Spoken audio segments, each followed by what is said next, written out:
Assalamualaikum warahmatullahi wabarakatuh. Sampurasun. Puji sareng syukur hayu urang babarengan panjatkeun ka Allah Subhanahu wa taala anu parantos masihan rahmat jeung hidayahna ka urang sadaya.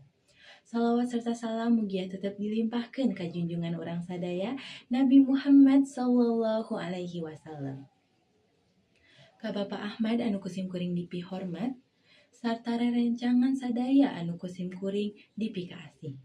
Dina kasempatan ieu, simkuring hoyong ngajelaskeun ngeunaan hiji perkara anu kadang-kadang karasa hese dipahami, nyaeta ngeunaan jati diri urang. Rerencangan sadaya, dina mangsa rumaja ieu, urang pasti ngalaman anu ngaranna robahna zaman. Urang mentas di kahirupan budak ka dunia anu leuwih dewasa, bari kudu nangtukeun saha diri urang di tengah ekspektasi, pergaulan, jeung pangaruh lingkungan. Kadang-kadang urang ngarasa bingung ka diri urang.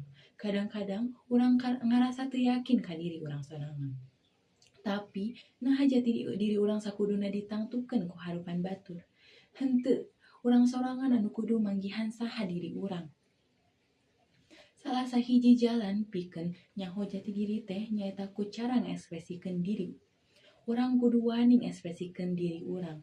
Urang kudu wani ngalakukeun hal-hal anu urang resep. Teu kedah mikiran kumaha omongan batur. Urang oge tiasa manggihan jati diri urang tina minat jeung bakat urang. Kadang urang henteu langsung terang saha diri urang, tapi ku ngalakukeun hal-hal nu dipikaresep, urang bisa sadar naon anu ngajadikeun urang sumanget, naon anu nyieun urang percaya diri, sarta hal-hal naon anu nyambung jeung jiwa urang. Unggal jalma boga jalanna masing-masing, pikeun manggihan jati dirina, sarta eta anu kudu urang hargaan.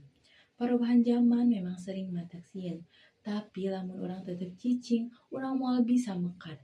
Jati diri urang bakal katimu lamun urang wani pikeun nyalurkan diri. Percaya kana minat jeung bakat urang, sarta teu sieun pikeun ngajieun impian. Rerencangan sadayana, hayu urang babarengan nyieun lalakon kahirupan anu satuluyna bakal nyaritakeun saha diri urang nu sabenerna.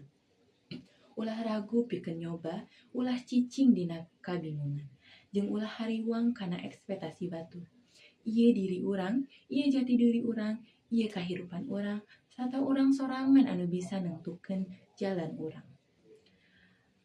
Panginten sakitu wae anu tiasa abi jelaskeun. Hapunten bila aya kalepatan, hatur nuhun kana sadayana. Wassalamualaikum warahmatullahi wabarakatuh.